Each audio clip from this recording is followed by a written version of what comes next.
একজন এমন সেটা আছে আর কেউ না, যারা বাবার এক মা। জোড়া জুতা দিয়ে 5 বছরও কারণ চলে যায়। সন্তানের ভালো রাখতে যিনি বাবা মা নতুন করে জুতা কেনার শখ জীবন, দেখে না, নিজের জীবন যিনি নতুন কাপড় পানি কেনার ভরে ইচ্ছা দিয়ে যার অন্তরে জাগে সন্তানকে না, মানুষ করে। উনি সন্তানদেরকে নতুন নতুন দিতে চায়।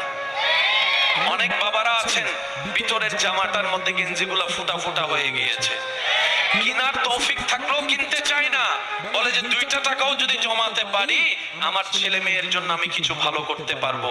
এটার নাম বাবা। কথা বলেন ঠিক কিনা? জগৎকে বুঝতে দেয় না, শরীর লোড নেওয়ার ক্ষমতা নাই, তারপরও 50 বস্তা কেজি চাউল এখানে কাঁধের উপর নিয়ে রাখে।